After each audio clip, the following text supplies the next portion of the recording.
और प्रधानमंत्री नरेंद्र मोदी भी देखिए अब किस तरह से आगे की तरफ बढ़ते हुए, और ये जो वहाँ पर विकास कार्य हुए हैं उनका एक प्रेजेंटेशन दिया जा रहा है।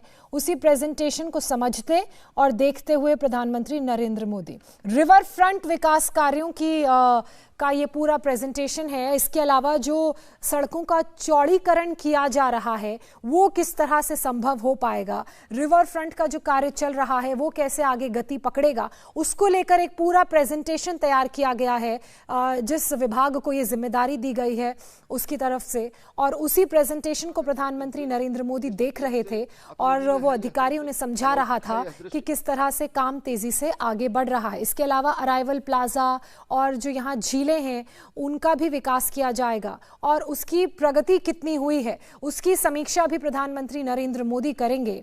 और आज जो सौगात उत्तराखंड के लोगों को मिलेगी 4400 करोड़ की परियोजनाओं की, उसमें सड़कों का चौड़ीकरण शामिल है। इसके अलावा जो रोपवेज हैं उनका शिलान्यास शामिल है। आपको बता दें कि दो प्रमुख सड़कें हैं जिनके चौड़ीकरण की जो परियोजना है वो शुरू हो रही है। इसमें माणा से माणा पास जो NH7 में पड़ती है और जोशीमठ से मलारी जो NH107B के में शामिल है उनका चौड़ीकरण शामिल है। यानी कि इन रोड्स को अब चौड़ा किया जाएगा ताकि बिना किसी परेशानी के ज़्यादा से ज़्यादा संख्या में जो श्रद्धालु हैं वो अलग अलग धामों में भगवान के दर्शन करने के लिए पहुंच सकें।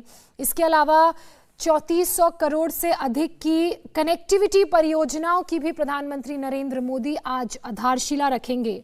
और जब वो लगभग 12:30 बजे के करीब माणा गांव में जाएंगे तो वहां पर भी इन्हीं सड़क और रोपवे परियोजनाओं का शिलान्यास उनकी तरफ से किया जाएगा जो हमारे सैनिकों के लिए भी फायदेमंद साबित होंगी, वरदान के रूप में साबित होंगी। क्योंकि किसी भी पहाड़ी इलाके में अगर सड़क की सुविधा बेहतर हो तो उससे कनेक्टिविटी बेहतर हो जाती है और साथ ही विकास के जो पैरामीटर्स हैं उसमें सबसे ऊपर सड़कों को देखा जाता है क्योंकि सड़कें पहाड़ों की लाइफलाइन होती हैं। और अगर सड़कें बेहतर होंगी, कनेक्टिविटी बेहतर होगी तो आवागमन में परेशानी नहीं होगी और बॉर्डर में जो हमारे फोर्सेस और जो यूनिट्स तैनात हैं वहां तक रसद और हथियार पहुंचाने में भी परेशानी नहीं होगी। अब हेमकुंड साहिब रोपवे की अगर बात कर लें तो आज इसका भी शिलान्यास प्रधानमंत्री नरेंद्र मोदी की तरफ से किया जाएगा। हेमकुंड रोपवे गोविंद घाट को हेमकुंड साहिब से जोड़ेगा जहां पर लोग दर्शनों के लिए जाते हैं। लगभग 12 किलोमीटर 12.5 किलोमीटर लंबा ये पूरा रोपवे होगा।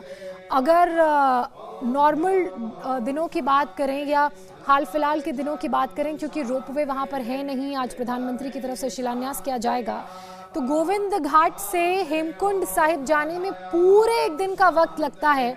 और जब साल 2026 तक ये पूरा रोपवे बनकर तैयार होगा तो ये एक दिन का वक्त कम होकर 45 मिनट में सिमट जाएगा। सोचिए, आपको गोविंद घाट से हेमकुंड साहिब पहुंचने में मात्र 45 मिनट लगेंगे जब ये पूरा प्रोजेक्ट बनकर तैयार होगा। ये रोपवे घाघरिया को भी जोड़ेगा। घाघरिया प्रवेश द्वार है फूलों की घाटी के राष्ट्रीय उद्यान का, यानी कि नेशनल पार्क का जो फ्लावर ऑफ वैली है उसका जो एंट्री गेट है वो घाघरिया है। ये रोपवे उसको भी जोड़ेगा। यानी कि टूरिज्म का जो बढ़ावा देने की हम बात कह रहे हैं वो भी मिलेगा। लोग ना सिर्फ चार धाम के दर्शन कर पाएंगे बल्कि वैली ऑफ फ्लावर्स भी देख पाएंगे। माणा जो आखिरी गांव है उसके भी दर्शन वो कर पाएंगे। इंडिया टीवी हर वक्त हर जगह डाउनलोड करने के लिए सर्च करें India TV news Google play store या ऐप स्टोर पर।